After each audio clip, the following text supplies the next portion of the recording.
If I'm being honest right now, I just spent like 10 minutes trying to plug in my brother's fancy mic so I can do this video because I have to upload every day, because this is episode, I don't know, 110 or something of uploading a video to YouTube every single day so I get better at speaking to the camera. But I'm trying to change who I am. I'm trying to change what I do. I'm trying to change my characteristics, my habits into that of a person that is capable of achieving my goals. And that person wouldn't really care or complain too much about this. In my defense, to be honest, I don't really care. I just wanted to tell you a little bit about my day. I don't know, so you guys can connect with me. Are you guys even real people watching me right now? Okay. This video is titled, I don't know what it's titled yet if I'm completely honest, something along the lines of what they don't tell you about self-improvement, what they don't tell you about changing who you are. First of all, for me, self-improvement is changing who you are. You're technically starting off as a quote-unquote loser, and you have to change so you're a better person, the better version of you, the best version of yourself. Whatever. The point is that it's hard. If we all had amazing physiques, amazing mentality, amazing discipline, and we're happy all the time, we're not successful, right? Because it's hard, and people online, these red pill gurus and these motivational influencers, they tell you what you think you should do. They tell you, work hard, just go to the gym, bro. I can't even think of all the examples they tell you. Just eat healthy, just go to the gym, just focus on your mental health. And there's a lot of contradictions within that, and I kind of hate myself a little bit right now because my mind can't come up with those contradictions right here. I can't give you examples, but there are. And if you've been on self-improvement for a while, you know there's different points of view. And sometimes you overthink because someone told you to implement this advice and someone else told you to implement that advice, another advice. So what should you do? How do you change? How do you become the best version of yourself? Dude, there's not one single answer, and this needs to get through to your head. There's not one specific tactic or thing you need to do to get to where you want to be. It's a journey. It's going to require a lot. And at the end of the day, you know this. Learning and watching self-improvement content is good. A lot of people say you should just stop watching, stop doing mental masturbation, and just take action. Just take action, bro. And you're right. But kind of my main arguments and the main topic of this video is that you have to progressively change yourself as a person. There's levels, and honestly 99.9% of you guys are not at the level to where you can take action. You're kind of in a stage where the only way for you to become that type of person that takes action and is disciplined, you currently have to do the bad habits, but just start slowly.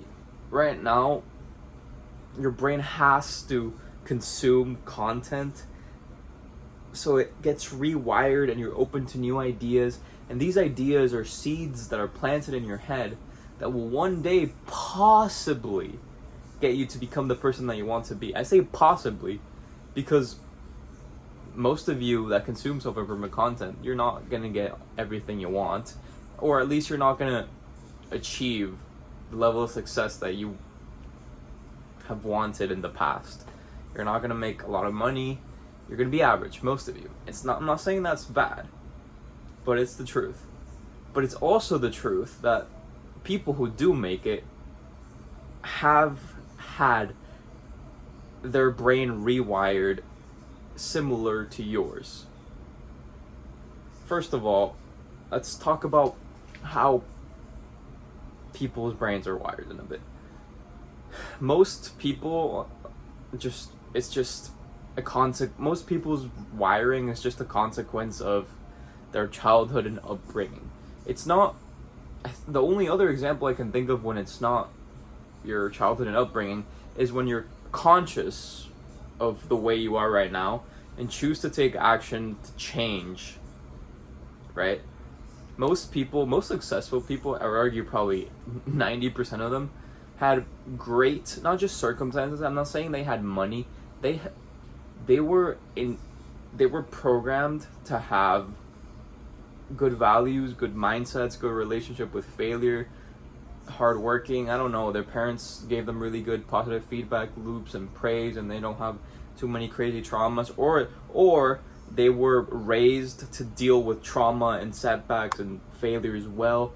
And overall, literally 99.9% of the way we are is our genetics and our childhood upbringing.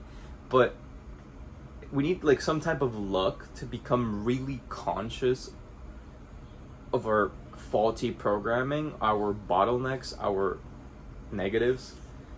A lot of us know a lot of negatives about us, like we're lazy, we're not good at talking to people, we're not good socially. Those aren't really weaknesses. They stem deeper down. You don't necessarily have to even be conscious of them. You just have to change them. And if you're older than 20, you might have to do it consciously. You should probably search for them, because the odds of you changing into the person you want to become happening just by pure chance. Maybe you have certain circumstances happening in life, you meet certain people that change you into being that person. It's not likely. You have to kind of take some type of responsibility for it and trying to search for your patterns. But there's also like negatives to looking deep down and searching too much, and you place too much attention and focus and worry on the past. Everything is contradictory and everything is also non-contradictory. This is complicated. This is a topic that I've been having trouble articulating, because I feel like I've lost all of you by now. So if you're watching this video and you're a real person, like I'm a real human, you just don't feel it because you're on your phone or on your laptop on YouTube. But if you're still watching this, please comment that you're still watching after this point. Comment the word garage, because I'm in the garage. Thank you. There's no one specific thing you need to do. And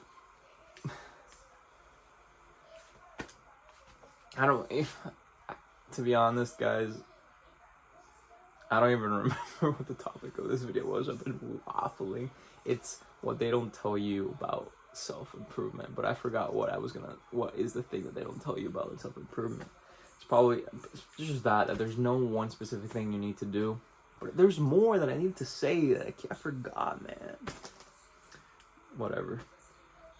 Me, personally, this is like one of the last things I do. I got it. I got a little bit of sauce to give you. Right now, you guys probably see this video and you don't see it as progress. You don't see me. Maybe you think I'm awesome, but you don't really see me as someone capable of becoming great right now, right? You don't. But the fact that I'm doing this video, even like this, and there's certain things I said within my speech to you guys that have been like a 1% improvement based on other videos that I've done. Overall, this whole video might be like a 3 out of 10 in my standards. But within that 3 out of 10, maybe I was more authentic. I was a little bit more authentic. Let's give me a 7 out of 10. But at the end of the day, I have a 7... That's a fault. I gave you 7 out of 10 authenticity, and the rest were all really bad. But normally I do 5 out of 10 authenticity. The fact that I showed up today, even doing this sloppy video, if I do this over a long enough period of time and keep improving things that I'm bad at, then I will make it. That's the thing. Society, you have to be okay with tiny marginal progress that you are not conscious of, that society won't validate. Man, I've had so much pain in my life just because I had such high expectations for society, but they're all pieces of poo, man. Everyone is what I call a faulty pattern recognitioner. What do I mean by that? People will never know your whole life story. So they'll never, when you interact with them or when they see you, they're not going to judge you fairly. They're going to judge you based on their mood and their past experiences. And when they do that, when we do that, we all do that. I do that too. I'm a faulty pattern recognition too. But when we do that, we are forced to judge based on a very limited picture. And we say stuff that is unfair and unsensitive all the time because we don't have time to take a look at all the nuance in everyone's life story all at once. Like I said, this just causes people to be mean, unfair, and a lot of stuff like that. And everyone's like that. I'm like that. The point is, you literally have to give up on your ability. You have to give up on your need and want for societal validation. And you might be agreeing with me because I agreed with this pretty much all my life.